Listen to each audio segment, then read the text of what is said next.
We will embark on our second session of the morning. I'm Ravit Reichman in the Department of English here. And our speakers for this session will be Stephen Bush from the Religious Studies Department here at Brown, who will speak on Ecstasy, and he'll be followed by Michael Sawyer, who is completing his graduate work in Africana Studies here, and next year will join the faculty at Colorado College, and he'll be speaking on sacrifice. Thank you. Ecstasy generally denotes episodic moments, short-lived disruptions of our ordinary ways of thinking, feeling, and behaving. To the degree that this idea of ecstasy has been a political concept at all, it has been under accusation. The mystic withdraws from the public world into private interiority. Ecstasy is apolitical. But many philosophers have characterized subjectivity as permanently ecstatic. They say that we are, in some sense, always outside of ourselves. Neither the surface of our body nor the limit of our consciousness delineates that which is us from that which is not. We are constituted in significant part by the natural and social environment in which our bodies are situated. We are in our environment not as coins are in a box, but as a plant is in the sunlight and soil, continuous with their energies, as John Dewey says. We are constituted by our relationships with other people, by our situatedness in social institutions and social practices, and by the stories we tell about ourselves in which others tell about us. We are ecstatically open to the present, even as we are ecstatically connected to the past. We inhabit our environment in diffuse and dynamic manners. If ecstasy has been a political concept, it is this ongoing ecstatic existence that is at stake, not ecstasy in the episodic sense. For the most part, however, we do not notice this ongoing ecstasy.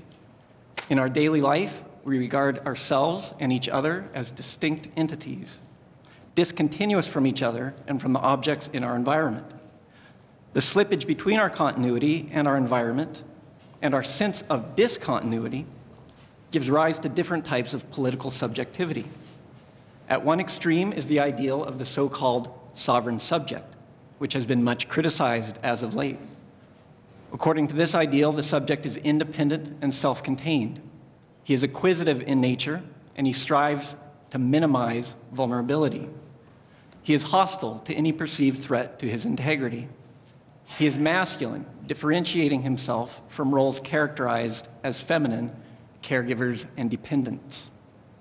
The ideal of sovereign subjectivity in prioritizing exclusion and invulnerability fosters violence, domestic and political. In response to sovereign subjectivity and its violence, democratic theorists and feminists have advocated an ideal of eccentric or decentered subjectivity. Decentered subjects are plural, differentiated, and conflicted, in Bonnie Honig's words. They are capable of the openness, negotiation, and renegotiation that radical democratic politics requires.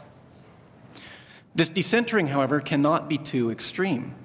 If people's sense of self were too diffuse, they could not live an enviable life. Such subjects would be incapable of self-care. They would not be able to plan or pursue meaningful goals.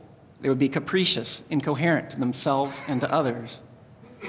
To take one's place as a responsible member of one's polis, the way that democratic theory requires, one must have a sufficient degree of personal stability, coherence, and order, so that people can reliably attribute attitudes to you.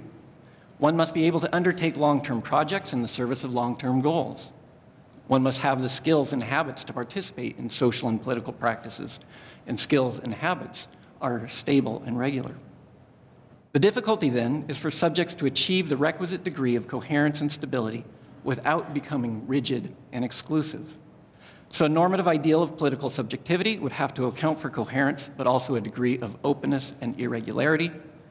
The ideal is permeable coherence, coherence without enclosure. Further, such a normative account would have to have something to say about how such a subject could be formed. What are the relevant practices and processes by which permeable coherence can be achieved? Georges Bataille might seem the last place to turn for insights on these questions. His fame is as a theorist of disruption, violence, and disorder. But what we are looking for is an account of both stability and disruption, and the relationship between the two. I will argue, though, that Bataille does have a fair amount to say about stability and about how to strike a balance between stability and disruption. Bataille is the theorist of ecstasy par excellence, and not the sort of ecstasy of which I spoke earlier, the permanent sort, the permanent eccentricity of our Constitution. He is the theorist of episodic and experiential ecstasy, moments in which we lose our ordinary sense of self in a rush of desire, joy, and anguish. But these moments are just that, moments. They are transient and short-lived. The question is, what happens between these transient episodes? What does Bataille have to say about that? He distinguishes sharply between episodic ecstasy, which he calls the sacred realm, and our ordinary consciousness, the profane realm, or as he often calls it, the world of work or of project. In the profane realm, we regard each other and ourselves as discrete entities, disconnected from each other and from our surrounding environment. This attitude is the result principally of language use and instrumentalization. When we use language, we employ words to parse out the world into discrete objects. We instrumentalize people and things by using them as means to ends when we engage in future-oriented tasks. The hallmarks of the world of project are productivity, planning, acquisition, and reason. The hallmarks of the world of sacred ecstasy are expenditure, immediacy, and irrationality. Most fundamentally, Bataille thinks we are actually interconnected. Our profane existence obscures this fact. In ecstatic episodes, though, we apprehend our interconnectedness, our community with each other. Because of Bataille's devotion to sacred ecstasy, and because of his intense descriptions of violence, sex, and death as markers of continuity, we can easily get the impression that he assigns little value to the world of work and project. It might seem that he takes sides entirely with ecstatic community and against the world of work. This is not right, though. Bataille affirms the profane realm is a legitimate and essential aspect of human existence. Religious festivals that access sacred ecstasy through destruction and frenzy must not be so destructive as to render the profane world impossible. After the festivals, he says, quote, "The profane world would continue, founded on useful activity, for there could be no food and no consumer goods without it." In his discussion of the Marquis de Sade, one of his influences, he acknowledges, quote, "No one would suggest that the cruelty of the heroes of Justine and Juliet should not wholeheartedly be abominated. It is a denial of the principles on which humanity is founded. We are bound to reject something that would end in the ruin of all of our works. If instinct urges us to destroy the very thing we are building, we must condemn those instincts and defend ourselves from them." In affirming the world of project, Bataille also affirms the sort of subjects that inhabit it, by implication. He acknowledges the necessity of language and work and of the sorts of beings that speak and toil.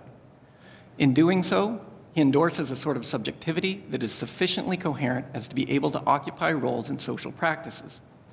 Such subjects must internalize the habits, skills, and dispositions consistent with their social roles, and they must exhibit stability of purpose and intent. They must be capable of forming and maintaining institutions. In all of this, Bataille exhibits his conservative side. That is to say, he has a concern for the preservation of stability and order on both the society and personal level. Given his propensities to shock, this is perhaps the most shocking thing about him. The activities of project ensure that we have a strong attachment to our coherence. Everything is at stake.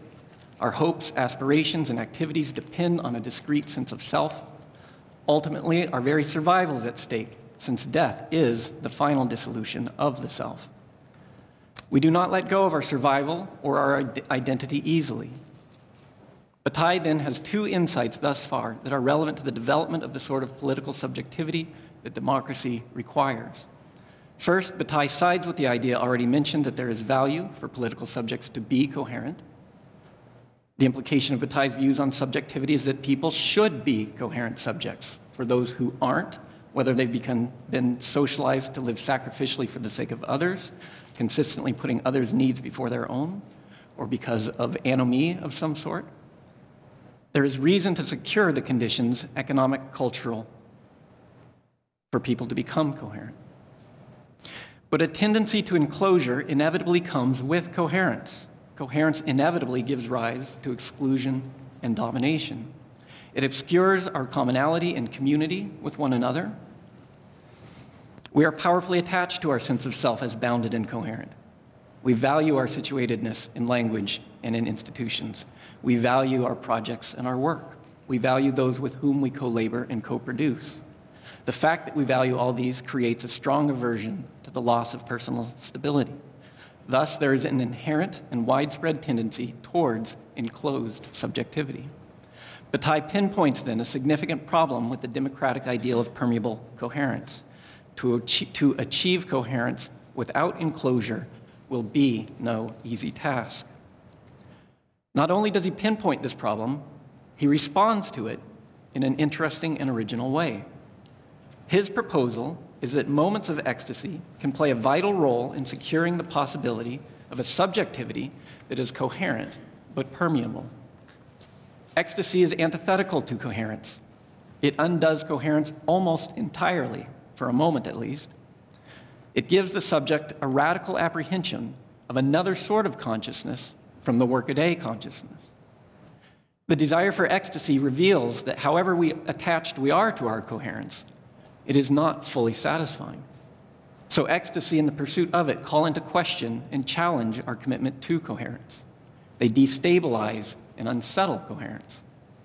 But ecstasy does not do so totally or permanently, not this short of death, not this side of death. The ecstatic moment passes and we return to our normal frame of mind. But not everything is the same. We don't forget the overwhelming emotions and the desirable sense of the strangeness of the ecstatic moment. We have in our memory a lasting testimony of our irrepressible dissatisfaction with coherence. Because of our attachment to our coherence and centeredness, the ecstatic break from our normal sense of ourselves does not come easily. It involves psychic violence, the laceration of the self. And since the transport into ecstasy is experienced as a violent jolt from our normal consciousness, Bataille thinks that the perception of violent spectacles can be a particularly effective occasion for ecstasy. In the past, religious rituals and festivals were the key way that humans encountered the sacred world in ecstasy. In particular, rituals and festivals involving human and non-human sacrifice brought people into ecstatic continuity with each other. Of necessity, the festival comes to an end, however. Then normal life resumes. Bataille notes approvingly that in religious rituals of collective effervescence and sacrifice, there were limits to the destruction and frenzy. The religious people never scorned the orderly world, he says, even in their festivals. Religious rituals managed the boundary between the sacred and the profane in such a way as to allow for both the profane world and the sacred world to exist in cyclical succession. The profane world needs the sacred festival to give an outlet to our desires for what the profane world prohibits. The sacred festival needs the profane world to furnish a setting for the ecstatic rupture from work and project. What the oscillation between profane and sacredness accomplishes for Bataille and for Roger Caillois, Marcel Mauss, and Emile Durkheim before him is the ongoing stability of the society. A punctuated stability, to be sure, a stability interrupted by moments of disarray, but this is a better sort of stability than societies that strive for stability without punctuation, Bataille thinks. The members of societies that celebrate festivals still participate outside the festival in projects and instrumentalization, but they understand that such things are not ultimate, that another sort of value exists, a value that is counter to instrumentalization. In their sacrificial and frenzied destruction of resources that would otherwise be put to productive uses, they express their bond with one another as companions who have non-instrumental significance. Bataille does not, however, nostalgically call for a return to the festivals and their sacrifices. Instead, he takes as one of his primary tasks the conception of the sorts of encounters with the sacred that are possible for he and his contemporaries. He does not call for a return to religion, but rather for giving attention to such things as poetry, modern art, sexuality, and spectacles of violence and death. These things have the potential to jar us out of our ordinary frame of mind into ecstatic connectedness, in a similar manner that the sacrificial festivals did. What these things have in common is that they make possible an encounter with something that is not governed by instrumentalization.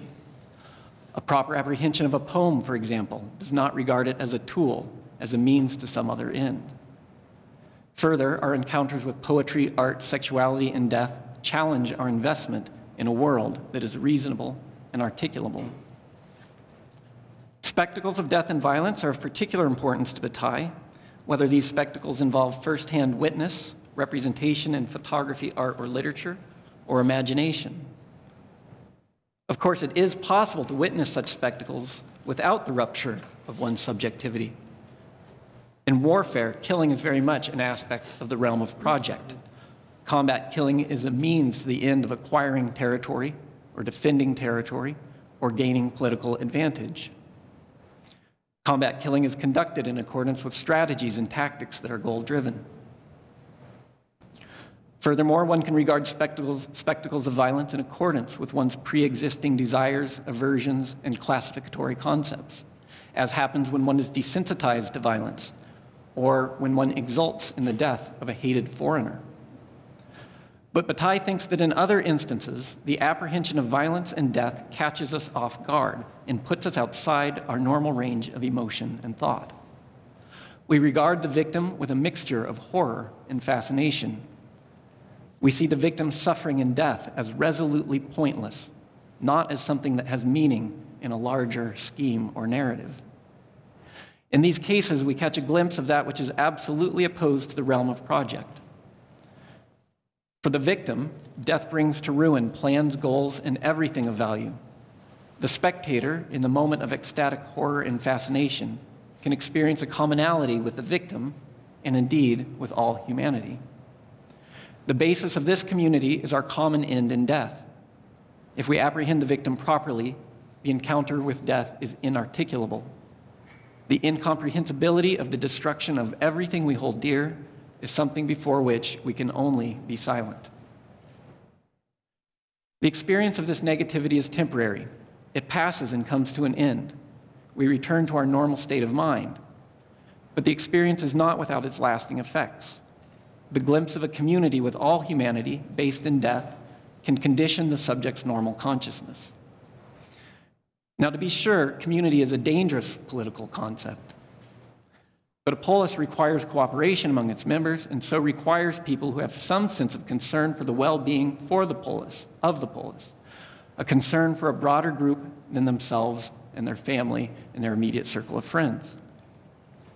A sense of community secures the possibility of such cooperation. But on the other hand, communities exclude and do so along violence-prone boundaries such as village, tribe, and nation. A sense of community that has death as its basis, though, is a community among mortals, not along bloodlines. Fascist community, including its rituals of collective effervescence, does not count as community in this sense. It is instead, as Jean-Luc Nancy says, the annihilation of community. The ecstatic apprehension of death casts into doubt the ultimacy of our projects and labors. It casts into doubt the ultimacy of the social classifications we utilize to differentiate members of society. It counteracts the enclosedness of our personal boundary. A life that incorporates such ecstatic moments into it will be one that can achieve a perspective, Bataille calls it, that does not attach supreme value to the attitudes characteristic of work and project. Such a life incorporates into it a value for that which is not instrumental, and this value destabilizes, without destroying, the values that inhere in the world of work. The ecstatic value destabilizes the conditions that would foster the enclosure of subjectivity, but it does so without destroying the possibility of a suitably coherent subjectivity. Bataille endorses simultaneously two contradictory ideals, poles apart, coherence and ecstasy. We cannot have both of these at the same time. They are mutually exclusive. Nevertheless, over the course of time, we can have now the one, now the other, in a way that brings about a subject who ideally is coherent yet permeable. Now, Bataille is not himself a democratic theorist, and his ideas do not come near a full or sufficient account of democratic subjectivity. But his proposal as to how to form subjects is clearly relevant to the sorts of concerns about subjectivity that many democratic theorists have. Consider the contribution that a Bataillean subject might make, for example, to the development of some key democratic attitudes that a number of important theorists have put forward lately. Danielle Allen, in Talking to Strangers, advocates that democratic citizens need to build trust among one another, that they need to be willing to make sacrifices, and that they need to develop habits of political friendship that will convert rivalry into equitability. In Pluralism, William Connolly recommends democratic virtues such as critical responsiveness, which involves careful listening and presumptive generosity. He says we are to adopt such receptivity even towards those with whom we have deep disagreements, engaging them in a posture of agonistic respect. Similarly, in Beyond Gated Politics, Roland Coles calls for an attitude of receptive generosity towards otherness, willingness to accept what and how others tell us they experience and judge, their angers, loves, prejudices, and stories of hope and hopelessness. In Democratic Paradox, Chantal Mouffe construes democratic politics as turning enemies into adversaries. An enemy being a person or perspective that we want to destroy, an adversary being someone with whom we disagree, but still recognize as a legitimate interlocutor. All these theorists give sophisticated accounts of the sort of practices that are involved in the attitudes they promote. But what motivates someone to engage in these practices and to strive to obtain the attitudes? They don't have as much to say about this question, even as they acknowledge the difficulty of achieving the attitudes in question. And it is hard to overstate how difficult it is to achieve these sorts of attitudes. Our investment in our own point of view makes it all too easy to demonize those whose values threaten our own. It is a time-consuming task to listen to our adversaries' and our enemies' accounts of their angers, loves, prejudices, and stories of hope and hopelessness. The temptation instead is to write them off in advance as irrational, misguided, backwards, and vicious. To bring Bataille into this conversation, I want to say two things. First, there's a clear relationship between the Bataillean subject and the qualities of sacrificial friendship, critical responsiveness, receptive generosity, and adversarial respect that the democratic theorists mentioned. In the case of these Democrats and in the case of Bataille, what is required are subjects who are sufficiently coherent to have persisting habits of speech and conduct, but sufficiently permeable to incorporate into themselves an appreciation of people very much unlike themselves. But second, on the question of what would motivate someone to pursue and to persist in a democratic engagement with strangers, I suggest that the Bataillean sense of community rooted in death is a resource. It is certainly not the only resource. People become committed to democratic virtues in various ways for various reasons. But the common fate of death that we all share is a more fundamental fact than our political ideology or religious persuasions. And apprehending death and suffering in moments of ecstasy that push us outside our ordinary assumptions and the resulting sense of connectiveness could very well generate and support the sorts of practical and emotional dispositions that are necessary for receptive generosity and sacrificial friendship with adversaries.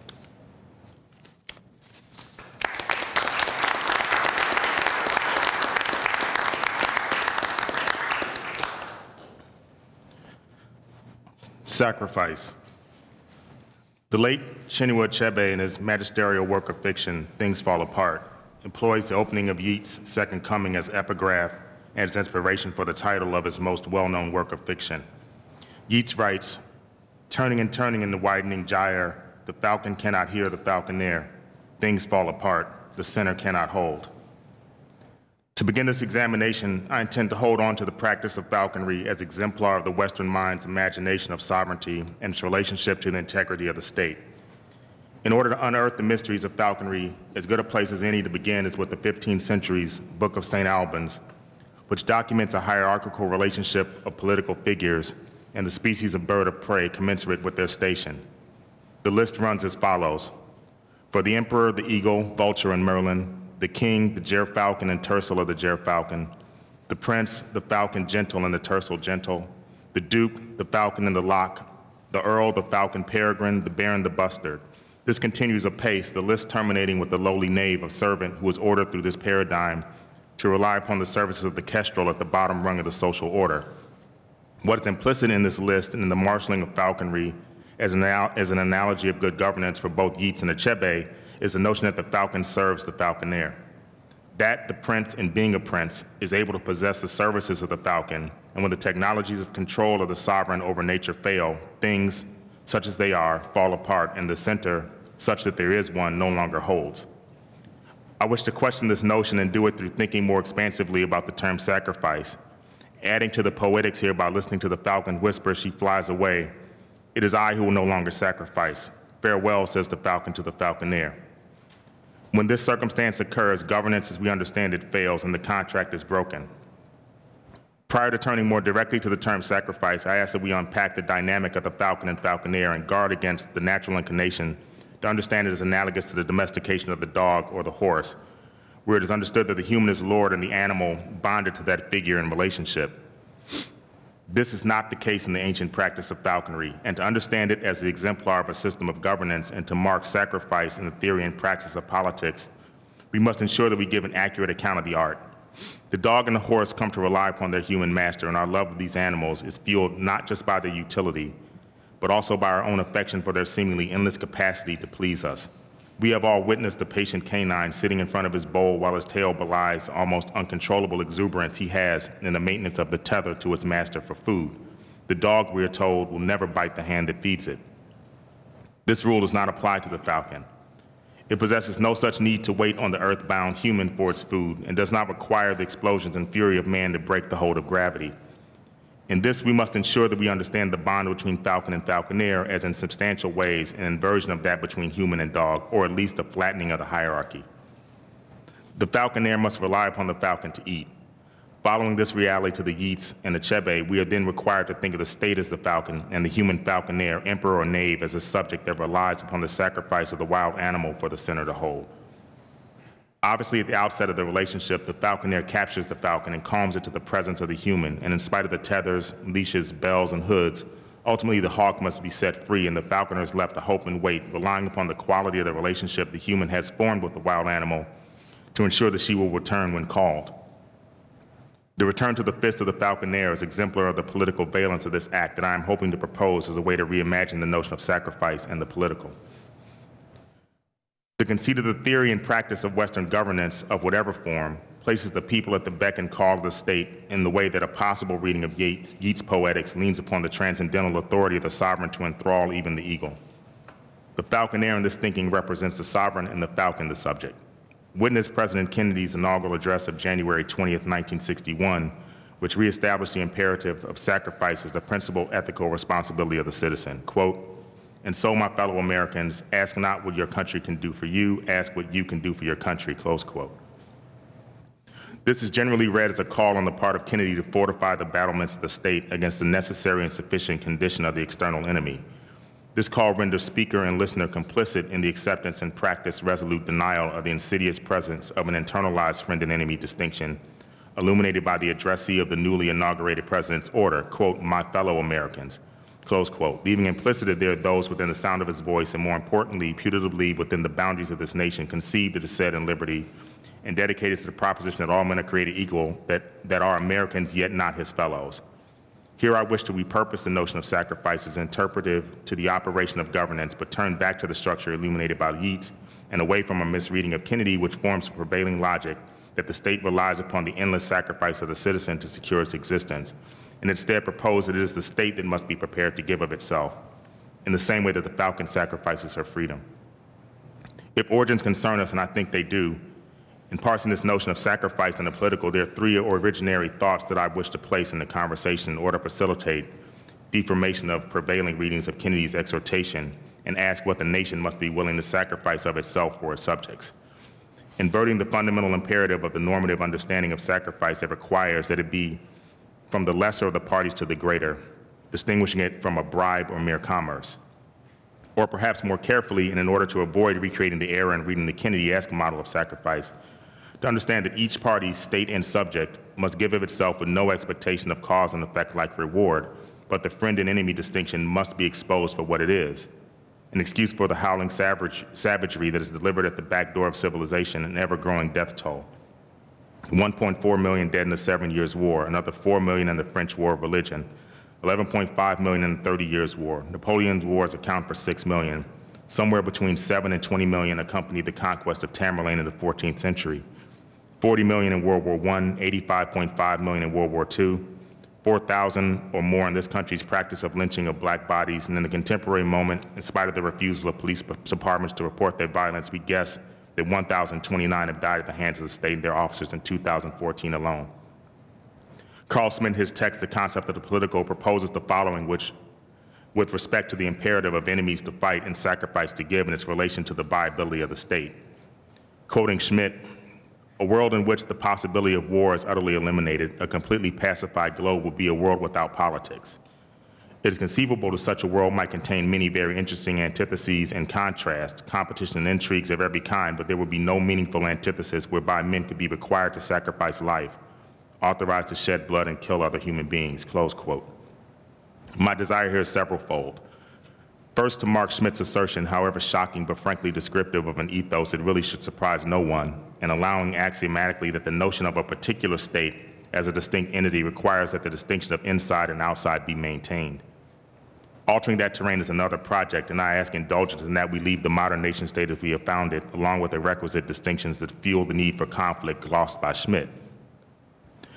My concern here is to focus on the inner workings of the state and the presence of a robust friend-enemy distinction amongst the residents within a political boundary. I will propose a genealogy of this internalized notion of sacrifice that functions as a refusal to hear in the terms of Yeats' The Cries of the Falconer. The subjects that concern me here call to the state and find these calls ignored. To be specific, I wish to focus on Kennedy's notion of the fellow American and demonstrate that the state, in this reimagined model of sacrifice, has to substantially do away with the internal friend-enemy distinction that is embedded in the mechanism of the modern state and is hidden through a systematic philosophical sleight of hand exemplified by another passage from Schmitt that alleges party politics represent a type of internal conflict that, quoting Schmitt again, has the effect of weakening the common identity vis-a-vis the state, vis-a-vis another state.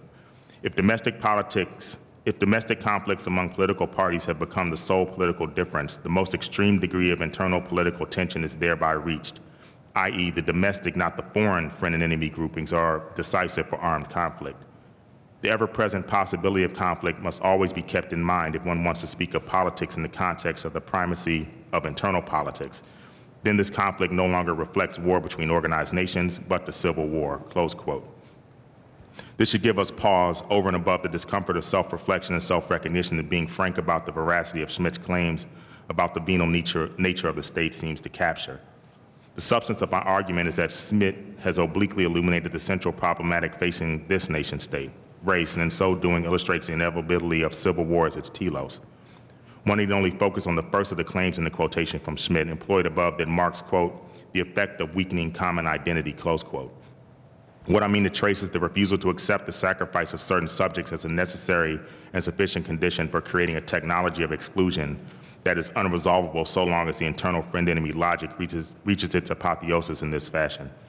Stated differently, the sacrifice that I'm proposing is for the state to open its postern gates to allow an expanded notion of the fellow, and that sacrifice of the notional security of homogeneous identity accept the offering of those willing to give of themselves in service of a newly imagined constitution.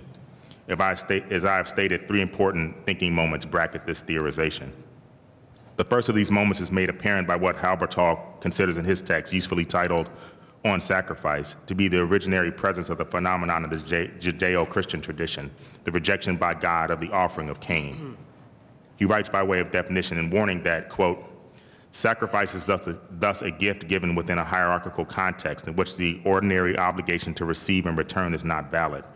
As such, a cycle of gift exchange is not necessarily established with the presentation of the offering, and a dangerous gap between giving and receiving is open, creating a potential for rejection and trauma, close quote. It is this moment of rejection and the trauma that encumbers the denier and denied that led me to a significant moment of the same in W.E. Du Bois's text, The Souls of Black Folk, where he establishes the conditions under which it became apparent to him that he and his body represented a problem to societal order. Quoting Du Bois, I remember well when the shadow swept across me, I was a little thing away up in the hills of New England. In a wee wooden schoolhouse, something put into the boys and girls' heads to buy gorgeous visiting cards, 10 cents a package in exchange. The exchange was married to one girl, a tall newcomer, refused my card, refused it peremptorily with a glance. Then it dawned on me with a certain suddenness that I was different from the others, or like may happen, heart and life and longing, but shut out from their world by a vast veil. Close quote. This moment for Du Bois established consciousness of his exclusion and difference as cause and effect in the repurposed language of Kennedy, a representative of those Americans who are somehow not his fellows, and in my reading are a product of what I understand as originally called Smith's notion of what I deem to be self-inflicted civil war that drew the lines of battle internal to the state by designating the enemy within. For this, we reach the third of these moments that logically and temporally situates itself between the denied sacrifices of Cain and Du Bois. Madison is Publius in his Federalist 54, February 12, 1788, wherein he pronounces a metaphysical death sentence for the subject and the state by proclaiming that, quote, the federal constitution therefore decides with great propriety on the case of our slaves when it views them in the mixed character of persons and or property. This is in fact their true character.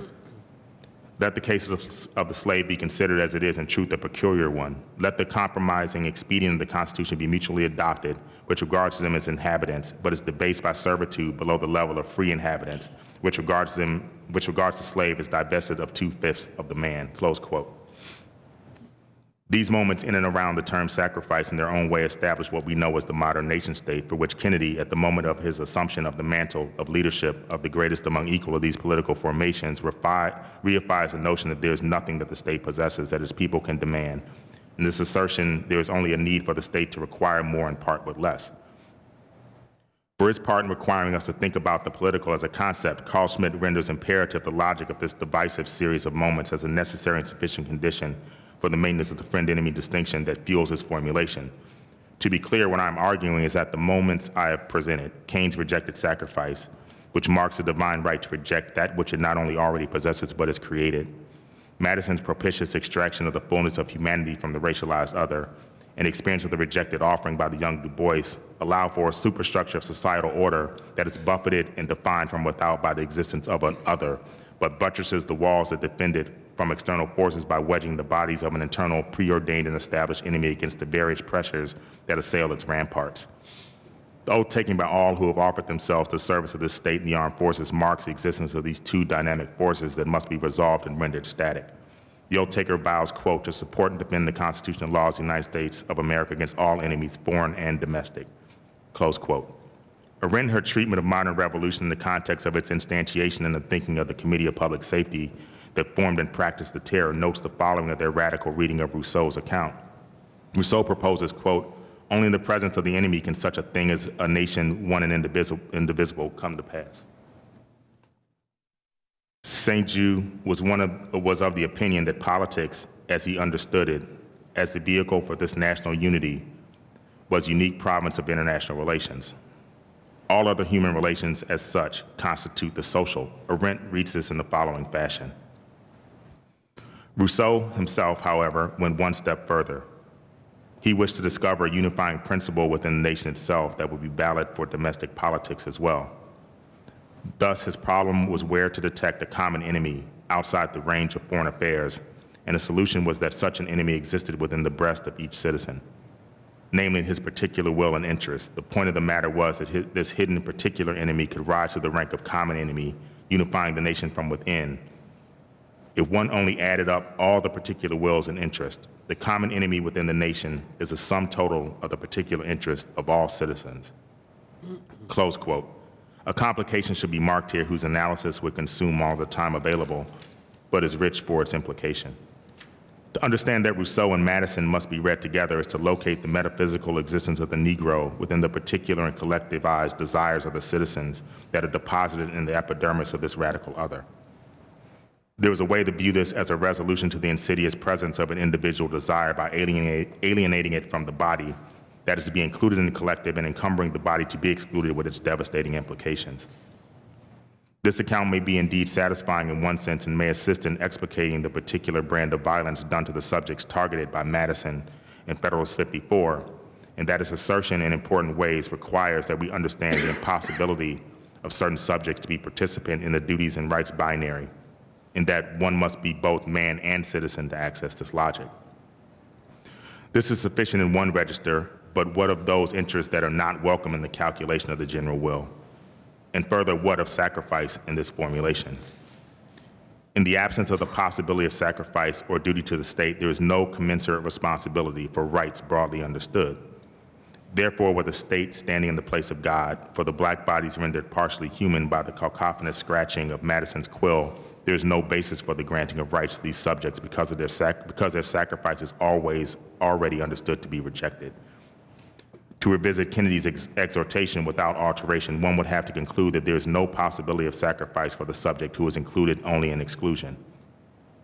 What I mean here is that Madison's formulation of the already marginalized humanity of the black body in this political space renders the offer and rejection in Du Bois a microcosmic rehearsal of state-making through the negation of the humanity of the other, who is rendered such at the moment of the denial. Here clearly I'm leaning upon the implication of Rancière's 10 theses on politics by putting pressure on the possibility of a figure excluded even from the logic of the second thesis, which posits, quote, what is specific to politics is the existence of a subject defined by its participation in contraries. Politics is a paradoxical form of action, close quote. And the fifth, the people is a supplementary existence that inscribes the account of the uncounted or part of those who have no part.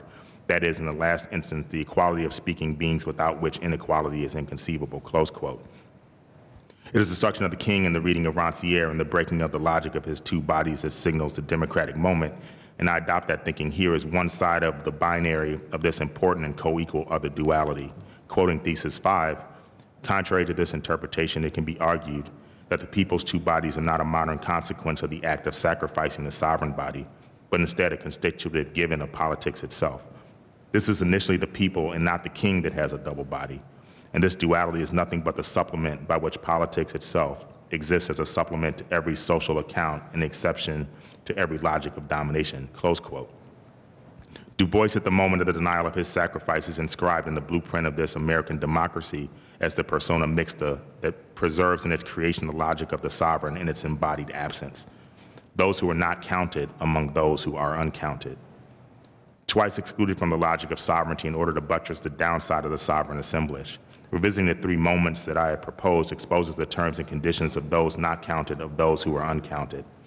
Madison remains definitive here in that his formulation of the persona mixta is only about the counting of bodies that are, quote, compelled to labor not for themselves, but for a master, and being bendable by one master to another, and it being subject at all times to be restrained in his liberty and chastised in his body by the capricious will of another, close quote, are only countable in partiality, and even in that, the uncounted portion of this being proves itself insufficient to the franchise of representation. Again, not counted among those who are uncounted. To be clear, I endeavor to leave the formulation here of a theory of democracy that is predicated on the existence of an uncounted and unvoiced demos who become legible in doing that which they are never intended to do, produce recognizable sound and place, but propose that there is an even second form of exclusion that is internal to the logic of the friend and enemy distinction that forms the center that Echebe posits, and is representative of the existence of another vector of sacrifice that recalls out of the state, analogized as a falcon to the unheard as the falconer. It is insufficient to imagine that this thinking is anachronism of the relativist morality that has been overcome by the fighting of an actual civil war, the like of which Schmidt's thinking explicates a posteriori, and has a 13th Amendment upon which to hang an argument against the durability of this logic, except for the presence of the except as, which gallops again to simultaneously accept and deny the abolition of the fracturing of human subjects to serve as the foundation of a project of state. It reads, neither slavery nor involuntary servitude except as punishment for a crime wherefore the party shall have been duly convicted, close quote, creating an ever-growing class of human subject that continue to be twice excluded from the demos and find their cries whispered and shouted, ignored by the state that circles ever higher and flies away. Here's where Du Bois found an irreconcilable duality. Quote, one ever feels his two-ness, an American, a Negro, two souls, two thoughts, two unreconciled strivings, two warring ideals, and one dark body, whose dogged strength alone keeps it from being torn asunder, close quote. And a phenomenon that Ralph Ellison exposes as invisibility, quote, I'm an invisible man, I'm invisible, understand, simply because people refuse to see me, close quote. and in the contemporary moment, paraphrasing Ellison, we have characterized as strangled, and I propose in the current moment would give voice to his existence with the revelatory statement, quote, I am a can't breathe man, close quote. This figure cries and cannot be heard. Ruminating about the choking of Eric Gardner by the agents of the state, Congressman Peter King of New York waxed eloquently on CNN. Quote, the fact is, if you can't breathe, you can't talk. If you've ever seen anyone resisting arrest, I've seen it, and it's been white guys, and they're always saying, you're breaking my arm, you're choking me, you're doing this. Police hear this all the time, close quote. The congressman remains unimpressed about the fact that talking or not, Eric Gardner is dead. He was choked to death, and his cries were not heard. And the centerist Yeats exposes cannot hold. The challenge then is to deploy sacrifice in a different register, and for the state to give of itself to those it has sacrificed to its desire, for which Schmidt characterizes as, quote, common identity, close quote, and deconstruct the eternal labyrinth of domestic friends and enemies to facilitate the hearing and listening to the sounds of those who have been unenumerated even among the uncounted. Thank you.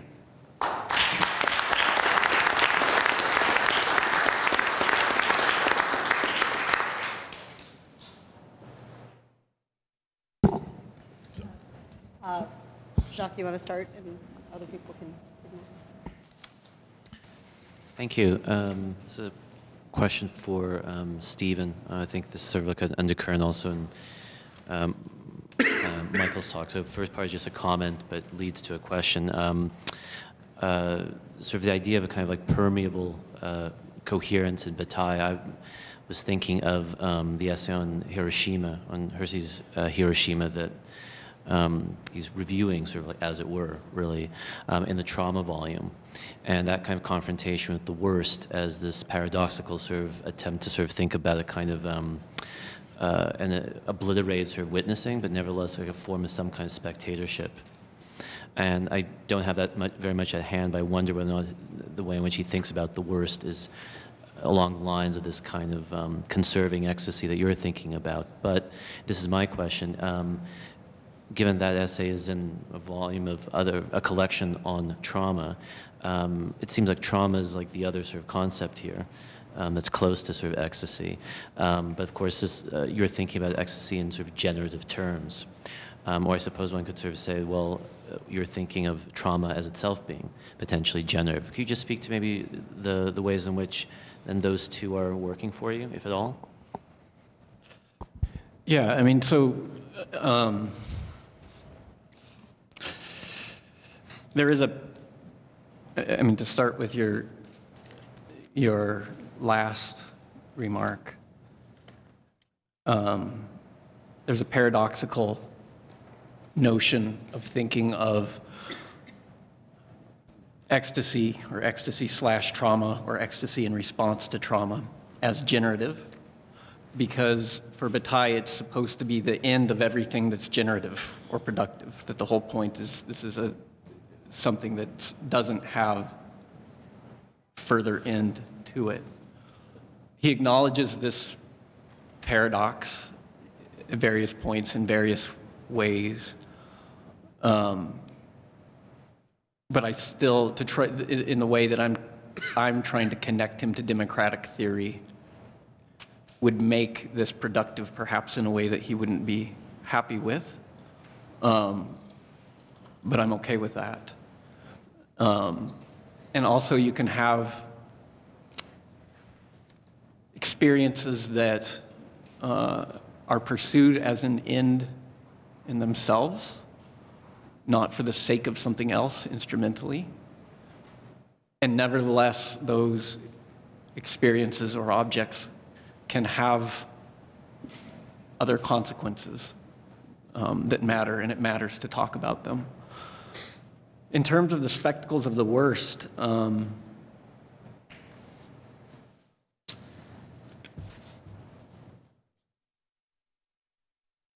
yeah, I mean, I think there's more to say there than I'll be able to quickly think of or say.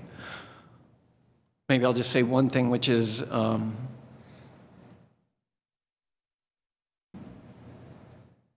you know, for one thing, he can situate the nuclear arms in the world of project and as a problematic consequence of project. And one of the things he's trying to do is, he's worried that societies that don't have these religious festivals like their ancestors did, the only way that they're going to be able to expend the productive resources is in war.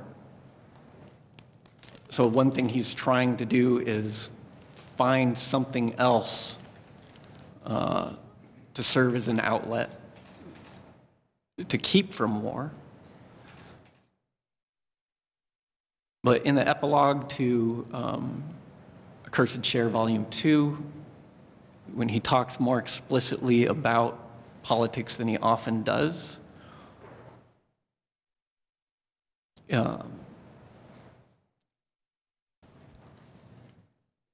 in speaking about the Cold War, he thinks, there's something about people who have encountered death in the way that he is striving to encounter it will somehow be removed from human history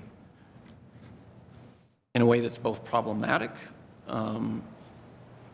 but also will keep them from rushing into the clamor towards war, and specifically nuclear war. In terms of the spectacle itself, there's more to be said there, but I'm going to have to say I'll think about it further. Address it, not now. Yeah. Thank you for those papers. My question is going to be directed mainly to you, Stephen, but I wanted to just start with a kind of an observation about a shift in style of, in method. And it follows from the final discussion that we were having at the end of the last panel when Tim asked about the latent concept in the papers and suggested that for Peter it was deconstruction and that for Jacques it was either intentionlessness or literature. And I would just like to say that it seems to me a number of the papers, and certainly the last two prior to these, that what I would see as the latent concept is reading itself, which is to say a particular kind of reading that is very much dedicated to the literary and the deconstructive. And that it almost seems as though the implicit political practice is the reading itself. And that the claim for the significance of the concept utterly depends upon the reading. And I'm just struck by that because it just seems that the performance of the reading is so central to the, I would just say, the implicit political claim. And I'm struck by how we might think about the relation between method and concept in trying to think through what we're doing around this table. And it struck me that when we started listening to Stephen, we were hearing something very different, which is a kind of general argument using Bataille, but not so much fully dependent upon a reading of Bataille, but using Bataille to advance a general argument about, well, first of all, I would say and this is part of my question to you. First of all, using that argument to advance general psychological claims about what will produce an ideal subject and an ideal sociality. And so in that sense, it was kind of a universal psychology, at least the way you were, routing it. And in some ways a functionalist one in the sense that you were talking about what would produce stabilization, okay? So up until you pivoted to democracy, though the word did appear early once or twice, but basically until you pivoted to democracy, it really sounded like, and it was marked by the reiterative use of the first person plural to start most sentences, it really sounded like a kind of just really interesting set of claims about ideal, individual, and collective subjectivity that was fundamentally psychological in nature.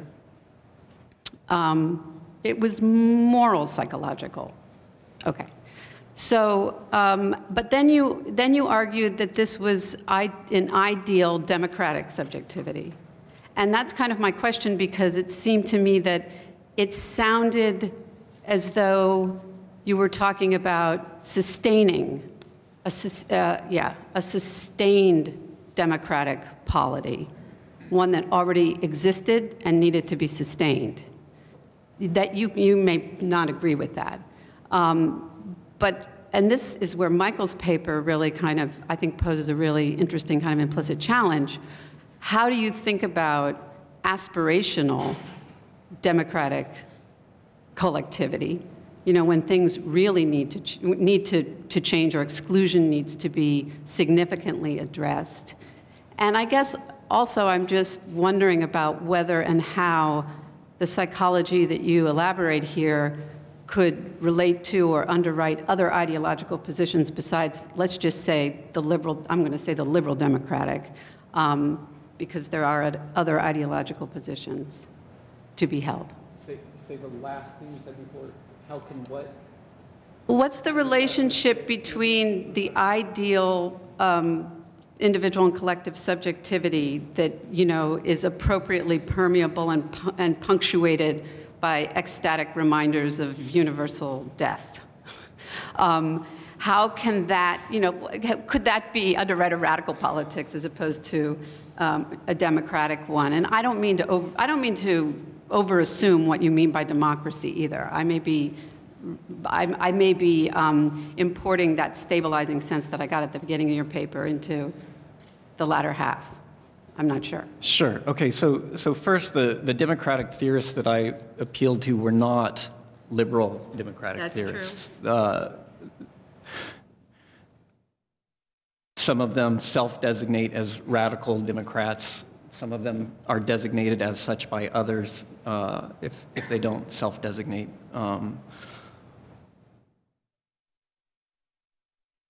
That's at least true for the majority of them. So, and second, I'm not thinking of sustaining. I'm worried about achieving. And under the terms of a radical democratic politics, existing societies, including the U.S., are woefully deficient into the degree that they are democratic. So I'm very much thinking about aspirational democracy, not keeping the sort of system we have going now going.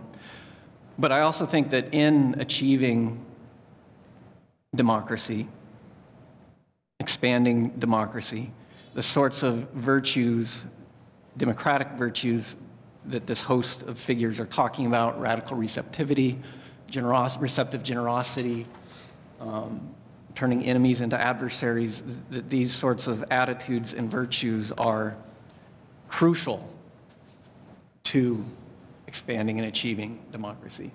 Maybe not sufficient, but you know, a crucial means. But then, so what sort of subject does that take? And that's, you know, I'm trying to show maybe Bataille has something relevant to say to that. Now, I worry a lot when I read Bataille about his sort of general psychological claims. I mean, for him, you know, the world of work just is like this, and everybody who's in it is just like this, you know.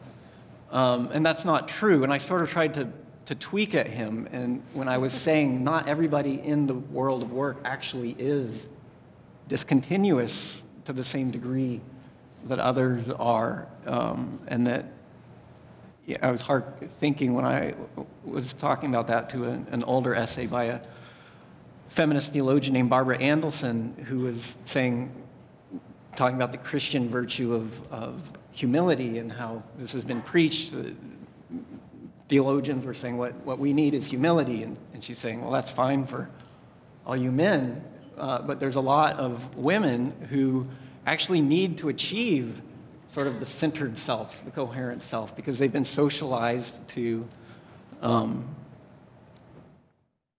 not have sufficient care and concern for their own well-being plans, projects, aspirations, as opposed to others in their family, their husbands, their children. And Pertain, he's not thinking about these sorts of things, but I was that's, I'm worried about the general psychological claims. Now, the way that that one way I try to address it is sort of gesture to the idea that not everybody actually is quite as discontinuous in the world of project as he says. Another way I'm trying to address it, and I think this might be taking too much license in reading, but it's not just psychological, it's also social practical. That there's the general claims he's making about, quote, human nature aren't just psychological, they're also social practical. What sort of subject does it take to use language? What does language involve once you've learned language and you utilize it? And to be engaged in institutions, practices, what sorts of attitudes does that require? And I think you can say a good amount that's generalizable, whether we want to frame it as psychological or not. Some people would want to. I prefer the language of social practices, but I think you can say a good amount that's generalizable about what language use is involved, and the fact that we're put into institutions and put into language and inhabited and utilizers of language does require some sense of discontinuity. I'm me, you're you. I don't know if I got to everything you said, Amanda, but I'll stop there. Thank you. Thank you for these very challenging papers. I want to ask you both the same question, which involves what I think you're both doing, but you can confirm this, which is to say, to conceptualize a non-concept. So which I think for Stephen, that non-concept is ecstasy, and then maybe for Michael, it's the notion of the uncounted and unvoiced demos. And I wonder whether we. I mean, there's a sort of stark a version of this question, which is there a politically radical concept that does not begin as a non-concept? And what does it mean to engage in a kind of economy of conceptualization that begins with the non-concept and conceptualizes that non-concept?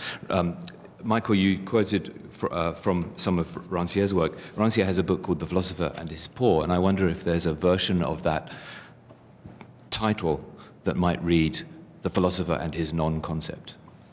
Let you go first. Yeah, that's helpful. I think the question of, just non becomes very important, right? Non-person, non-subject, as actual types of subjects. So I guess the way I conceptualize it is that in that type of erasure, you're actually creating a type of, that erasure itself is a type of concept, right? The notion of creating the non is itself the concept that I'm pursuing. And in pursuing that concept, I'm trying to locate a technology for unraveling that which is not possible to ravel, right? Because it's already been considered to be non-existent. So you're right, I'm chasing after something that's erased, but it's in that void of the affect of it. It's not dissimilar to the question of dark matter that we were talking about yesterday, right? Where you can witness the presence of the force you're looking at, not by seeing itself, but by seeing its affect. And so my argument is that the concept that you're marking is kind of a non-concept. I kind of agree with that, but I think it's a conceptual non-concept, right? It's a conceptual non-being person that is developed in order to buttress the bottom of things we recognize as existing normative concepts. So for Bataille, definitely ecstasy, or another term uses inner experience, are non-concepts. I really struggle with that. I just like concepts so much. So I'm all about concepts. I was talking to Bonnie last night, and she asked, have you had to do an exercise like this before where you have to do a concept? I was like, that's all I do. All I do is work on concepts. So I'm very resistant to the idea of saying it's a non-concept. And I treat it as a concept, and I'll admit that that's a difference between what I'm doing it with Bataille.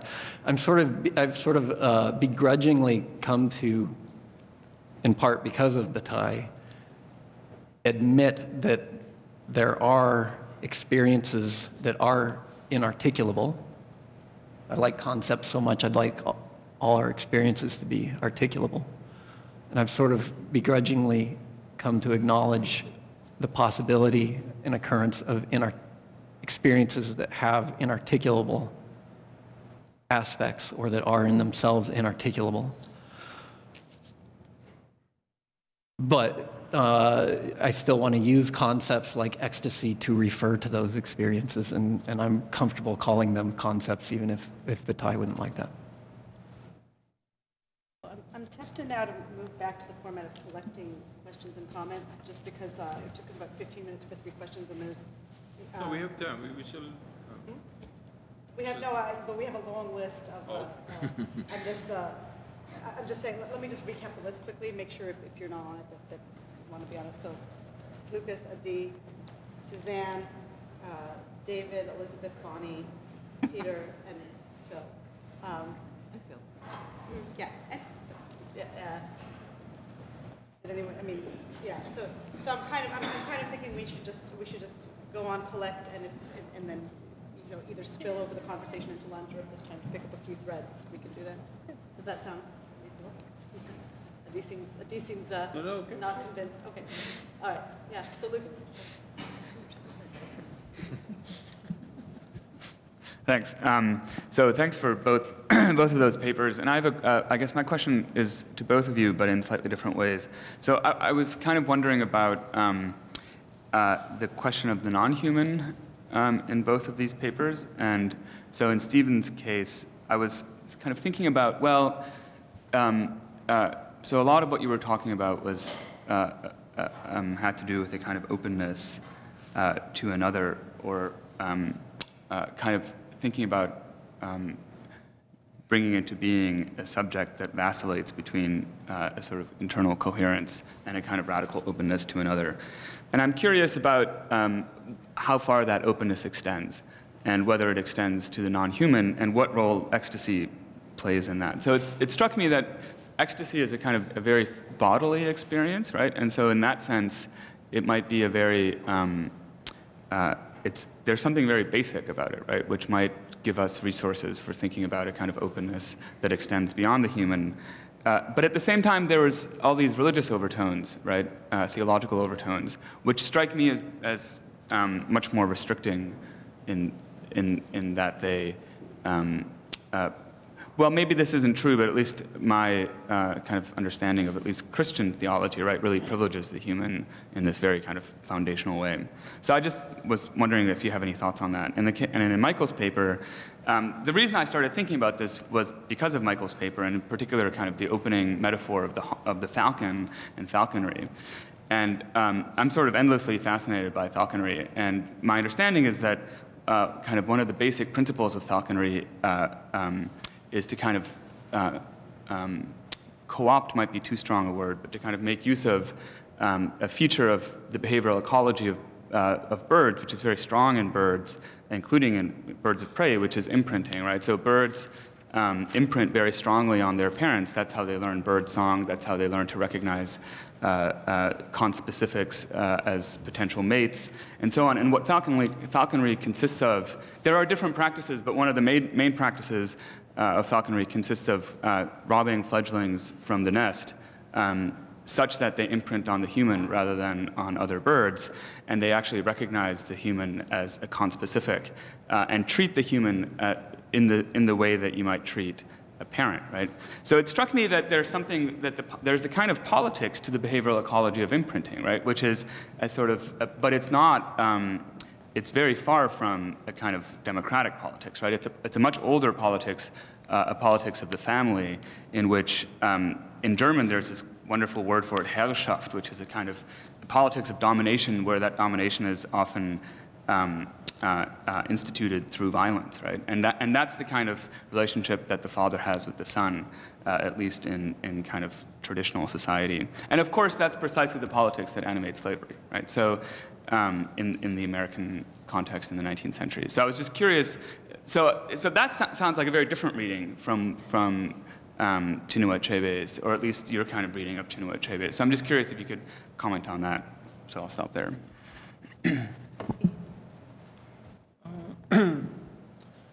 So my question is about democracy. About what? Democracy.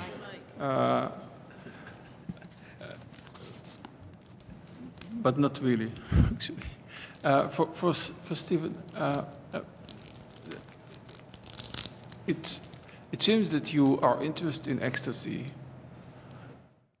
only as far as it serves your understanding of democracy or your ideal of democracy. And I wonder if this is possible at all, to limit the conceptualization of, in this case, ecstasy, to what you want to use it for. What is this kind of instrumentalization of the concept?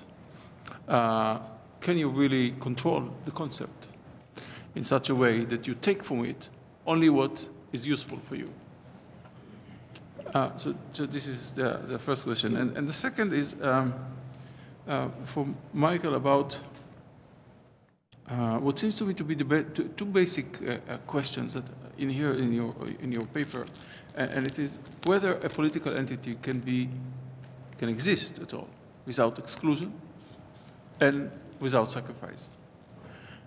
And assuming that no political entity can exist without these two, does democracy make a difference? Or do we have, or can we have a model of democracy that would make a difference?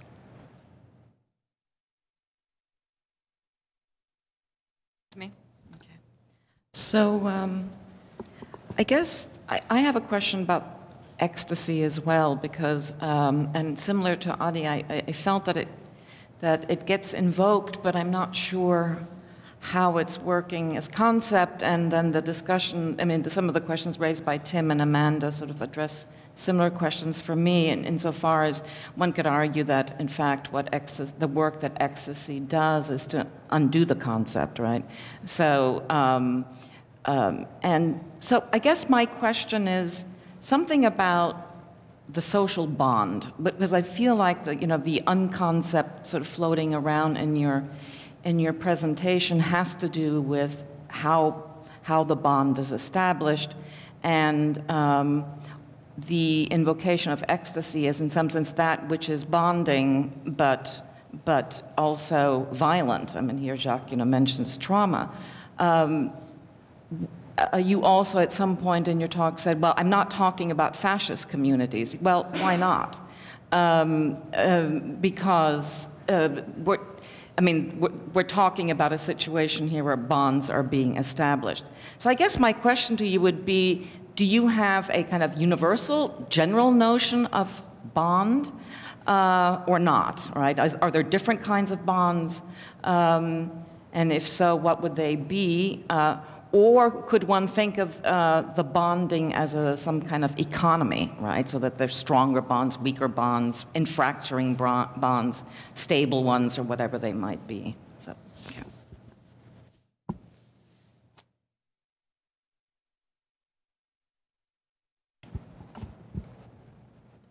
yeah. This is mostly for Stephen too.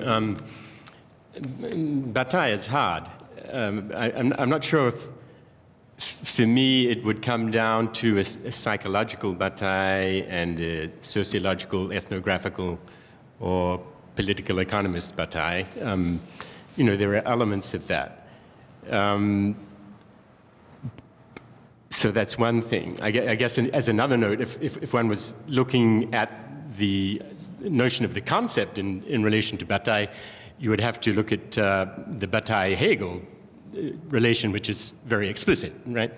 So that might be a way of clarifying that. But my sort of unease about the way that you developed the notion of ecstasy came as a function of its being punctual, right? Of its being an event, in a sense, right? And it's true that, you know, when you read what Bataille says about sacrifice and about sex and so on, there is this sense in which there are these moments through which individuals or social entities overflow, right? But there's also a sense in which that whole sense of overflowing in Bataille has to be understood, I think, structurally rather than punctually.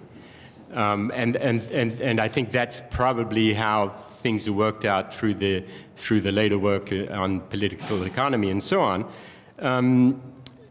But it also works out through the fact of his writing. And if you look at writings as early as the 30s, the fictional writings, even the pornographic writing of the late 20s, in a sense, you can see the whole of the political economy there. And if you look at the way that somebody like Jean-Luc Nancy wants to read Bataille in terms of exscription, ecstasy vis-a-vis exscription as he reads it, then once again you get an idea of a type of what I'm calling structural, for want of a better Bataille, where there's necessarily, by definition, always effective. In order for there to be sense, there has to be an overflowing of sense by sense, if you like. So I guess I wanted to hear a bit more of that side of things in the way you develop things. So that would be the question, if you could add to that.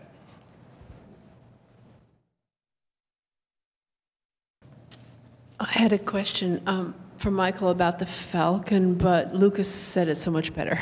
So I would just second Lucas's question about the falcon, and also the problem.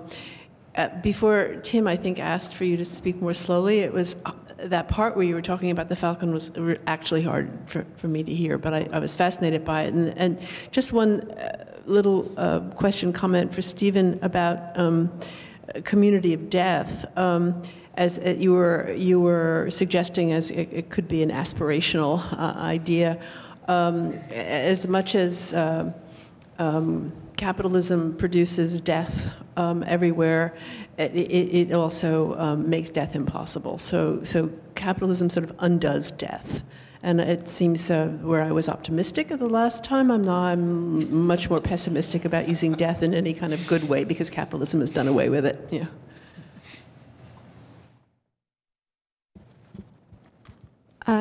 Okay, thanks, guys. I just have a quick question for Michael.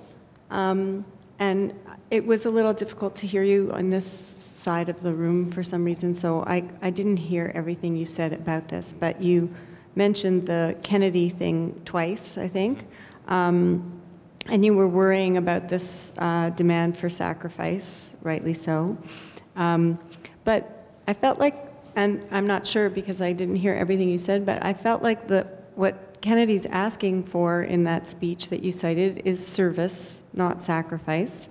I think it, as Danielle Allen points out in the book that was name-checked by Steve there, that service can become sacrifice when it's extracted from certain populations and not from others. But it seems to me that what she's trying to do in that book, which anyway, I won't say too much about that book, but one thing that she's trying to do in that book is you could say, she doesn't say it this way, to recover the possibility of service, of non-sacrificial public service. And so I understood what you were doing, but I thought the fact that you returned twice to Kennedy suggests that maybe you too are interested in the non-sacrificial kind of devotion to the public thing that we could share in shared service. And that really there's sort of a third term there too. So there's kind of sacrifice, which is forced service, right? Which is misrepresented as sacrifice if we follow Alan on that. And then there's also the refusal of service as such, because we're all neoliberal and we just look out for ourselves and we expect the public thing to sort of take care of itself or disappear. And so that notion of service that I think you came back to twice with Kennedy seems to me to be important to stay with in that critical engagement, and I want to know what you think about that.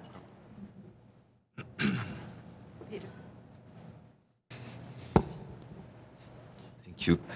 I have two very quick, I don't know if they're questions or remarks. One relates to Adi's question. I was thinking that I keep hearing this expression to use concepts or the usefulness of a concept, especially in your talk, Stephen, I heard also you spoke about concepts, a concept that would be sufficient to, etc. So I was wondering if one of the unquestioned assumptions when we deal here with so-called political concepts is not specifically usefulness. You know, isn't usefulness the unquestioned assumption about the political potentiality of a concept, and wouldn't be necessary to interrogate that assumption? That's the first remark. And the other remark, just to follow up on Tim's suggestion about non-concepts, I'm not sure to know what is a non-concept actually, and I was trying to figure out what could a non-concept be. What came to my mind is, would that be a proper name, for example?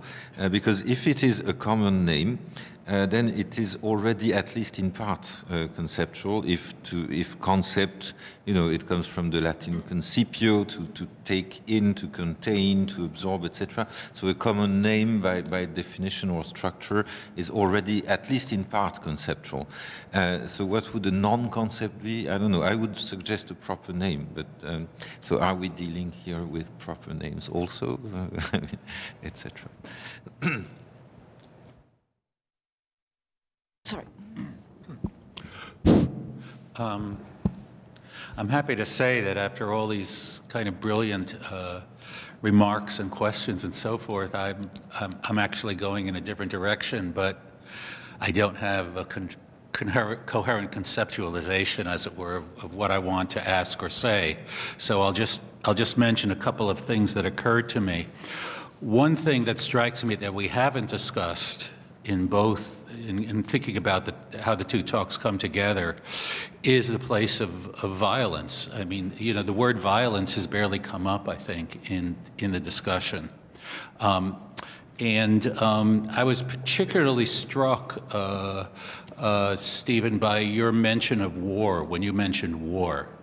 And you spent, and I think I may have missed something in there, but my understanding was that was a kind of a counterexample to the violence of the soldier, was a kind of a counterexample to the kind of violence, you know, more ecstatic violence, because it presumes coherent subjects. There's a kind of a rational means ends, there's an instrumental and so forth. And one of the things that struck me is that might be kind of taking the state's version of war at its word, you know, and maybe we don't want to do this. And already I'm comparing this to Michael's paper, which had very much to do with you know, kind of rooted in a kind of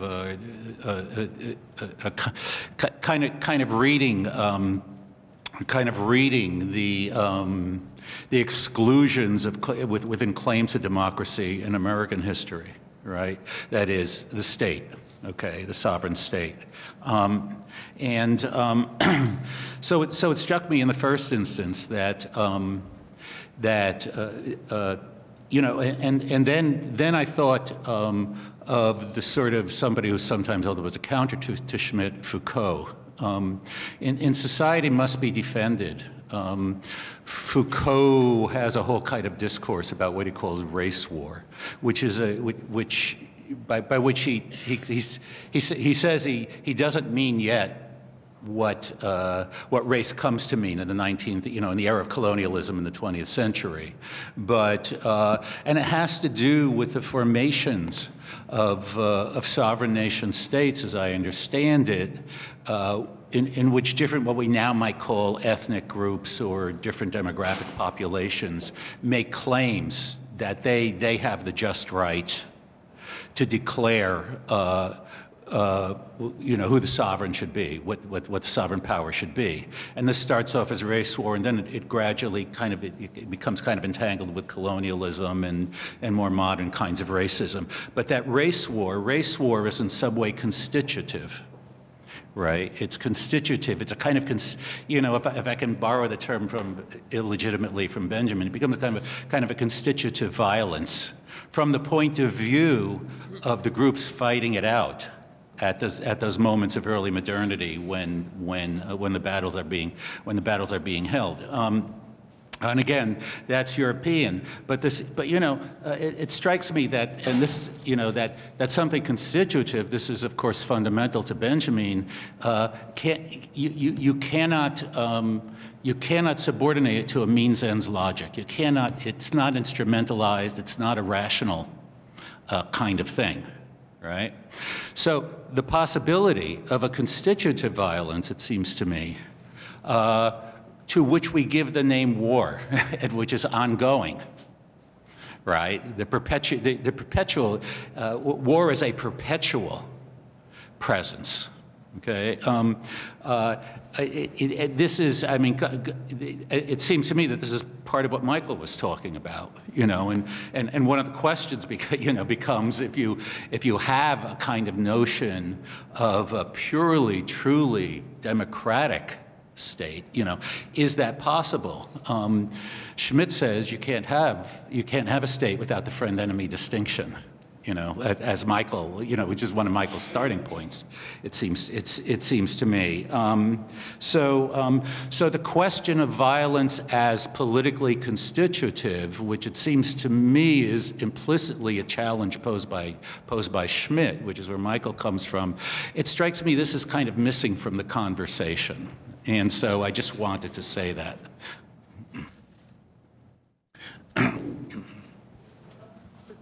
Question. Should we give some time? All right, so. I'll start with falconry because I'm also endlessly, and I've always been endlessly fascinated by this. I think the process you're talking about, manning or imprinting on a young nestling, is exactly what I'm talking about, right? And I think this is what Du Bois is getting at, and that he imagines himself as part of a larger family, and if you imagine Du Bois as either falcon or falconer in this question, it should be, if the process of manning is done properly, that it's transparent to the bird or the falconer whether one is bird or one is human, right? It's that type of a bond. And I think what Yeats and Achebe are getting at is that when that bird flies off and rejects that bond, that's when we can witness things kind of collapsing in amongst themselves. So your point being that this kind of expansion, the bird thinks it's part of a family, then the question that we would have to have, working backwards through Yeats, is then why would the bird fly away, right? And so Du Bois's fundamental question, I think, is if he imagines himself as part of the American internal family, why on earth would he have his sacrifice denied, right, at the moment that this is of his offering? That gets me to where I'm pushing on Kennedy, and I think you're right. I've looked carefully at that speech, and there are two things going on, and I should have. I try to read slower, but I should have read much slower. The point is, the sound is it's weird in here, but the point is it's often taken as that quote is often unmoored from the entirety of the speech, right? Where he presupposes this kind of question of a type of sacrifice, a type of giving to those who are less fortunate, et cetera. It's only read as this kind of don't be a taker, be a maker routine, right? Is what we hear in kind of the contemporary moment. And so I kind of reference that as a kind of a misreading of Kennedy. But then what I wanted to do is double back and focus on this question of what he means by fellow, right? By fellow Americans, right? By qualifying Americans by adding fellow implies that there's a type of American that's not his fellow, right? Imprint. Yeah, exactly. And so that's why I'm pushing on Kennedy. And I think that in the, historically in that moment, right, this was his problem with the civil rights movement at the time, right? Not having other things that were more important, right? That are vastly important things, but his inability and the pressure he was getting to kind of do something about what was going on, right? Is because of what I'm questioning is who he views as those who are part of the kind of family that gets created by this same logic of the imprinting with the Falcon. I think the next thing would probably be what Phil asked with respect to this question of violence and war. I think war becomes the principal term that we have to really interrogate, right? Because what we mean by war typically is conflict among external, equal, recognizable partners, or people who could be partners but have decided to settle their grievances in other kinds of ways. What I'm saying is that there's a type of subject who's not eligible for war, right? War is not something that would make sense to endeavor against this because of this asymmetric binary of the lesser than. Right? We don't conduct war against animals, right? We kill animals, right? So colonial logic, imperial logic is predicated on this notion of the animal, the subhuman, the inhuman, that then is chastised in the body in certain kinds of ways, right? So that's why I think that Madison becomes so important in codifying this question of that thing that's a centaur, right? That looks like, walks like, sounds like, moves like, but is not completely. And then we can treat it a certain kind of way. So war is off the table in certain kinds of ways, but violence remains, and a certain type of violence that's understood as being internalized, where I think the French Revolutionary example is important, right? Because this was kind of St. Just's point, is that he called all things external politics and everything internal just kind of social interaction. So that kind of internal conflict that Rousseau's demanding to kind of force the state to make itself both internally and externally makes us form this kind of notion of these kind of outside others that we're not warring against, but we're treating in desperate and ever more draconian ways. So that's how I see violence kind of continually. But how we describe the violence, I think, speaks to your question to Stephen about giving the state its due by this notion of combat killing as opposed to murder, or where war makes that killing not murder, et cetera, is implicated in this kind of statement. So there's a lot of questions. How much time do we have? I feel like I have more questions than I could do justice to. So 5 minutes? All right, 5 minutes. So I mean, maybe start with the ones that I feel can either answer the quickest or most competently. Some I think will take more time. Lucas, does ecstasy pertain to the non-human? Yes, definitely it does, and in crucial ways too, because part of what makes us participants in the realm of project is tool use. So this Bataille thinks instrumentalization sort of really got going with the usage of tools. So it's not just human-to-human relationships, it's human-to-object, non-human object relations. I just left that part of the story out for the sake of this presentation, and there's a lot more interesting things to say about that. But I won't for now. Adi, am I interested in ecstasy only so far as it serves democracy? For the purposes of this presentation, yes. I mean, that was my constraint, was to talk about that implication of ecstasy. Again, this is the problem that came up earlier, is this instrumentalizing an event that Bataille says its whole nature is not to be instrumentalized. And again, yes, there's a paradoxical aspect to that. That's something that Bataille as well recognizes in other aspects, but we can also talk about things that are ends in themselves that are non-instrumental as bringing about consequences, and even if we pursue them for the sake of themselves and not for the consequences, if they do have those consequences, then we can have an interesting discussion about what those consequences are. And that's how that's what I'm trying to do in tying Bataille into these questions of democratic subjectivity. Even in my own interest in Bataille, I'm also not limited to the democratic subjective implications of ecstasy. There's a range of other consequences and features of Bataillean ecstasy that I think are important that don't have to do with democracy, but that wasn't my task for today. The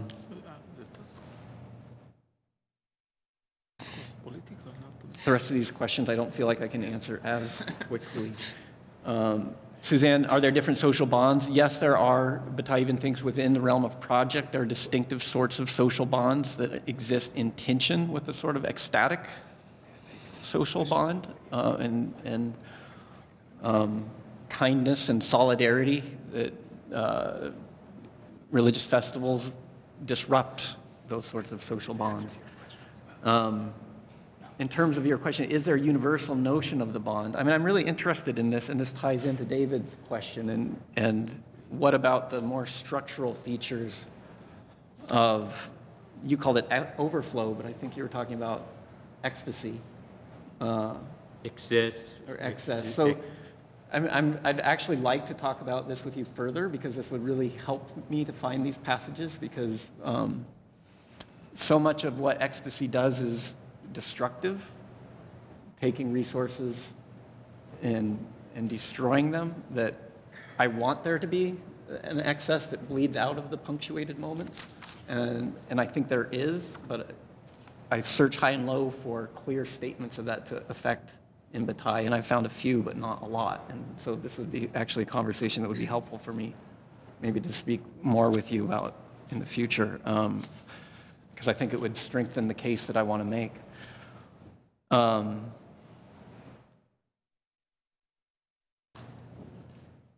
Peter, are concepts useful? Everything in me wants to say yes, they are useful. That concepts are patterns and norms of word usage, or at least they're inextricably tied to that. And words and their norms and patterns of usage are products of human activity. And there's a reason we come up with the words that we come up with. I need something to call this liquid, so I call it water. And that helps us do things that we need to get done. So I think in general, I want to say yes, concepts are useful. Maybe once we've kind of gotten them up and running in those ways, then we can do things with them other than why we invented them in the first place. And I'd be curious to think more about that. But I think that usefulness is an essential aspect of concept use in general. And then maybe if there are exceptions to that, once you've sort of set that up, maybe there are other things you can do. And then Phil, finally, constitutive violence and constitutive war. I don't find it helpful in thinking about Bataille to think of constitutive war, because there's a pattern that he wants to keep track of between the realm of project and the resources that we accumulate through production. And he sees this as tied to war in the conventional sense, because if you produce things and accumulate them, then you're going to come into competition, you're going to grow and expand, and then other societies are growing and expanding, and competition results. What the religious festivals did was destroy, and what religion in general does is destroy a lot of that, what you're producing, so that it reduces the sort of pressure from one society to another. And he's worried about the loss of religious rituals. So I think to tell that story, whether or not we agree with it, and I wouldn't endorse it the way he tells it, but I think it is an interesting thing to grapple with. But I think we would lose track of it if we broaden the definition of war. Violence is constitutive in the sense that he thinks that and this is one of these general psychological claims again, but Bataille does think that we have impulses, desires that are violent, and that this is a truth about human psychology, and that it can't be eradicated. So we're not going to work ourselves out. We're not going to cultivate moral perfection and get rid of our moral impulses. So we've got to talk about what is going to happen with these violent impulses. And again, for him, the sacrifice and festival, these sorts of events. And I think when he transposes all that into inner experience, violence is part of that story as well, that it's sort of an outlet for the violent impulses that are inextricably part of human nature. Thank you, everybody.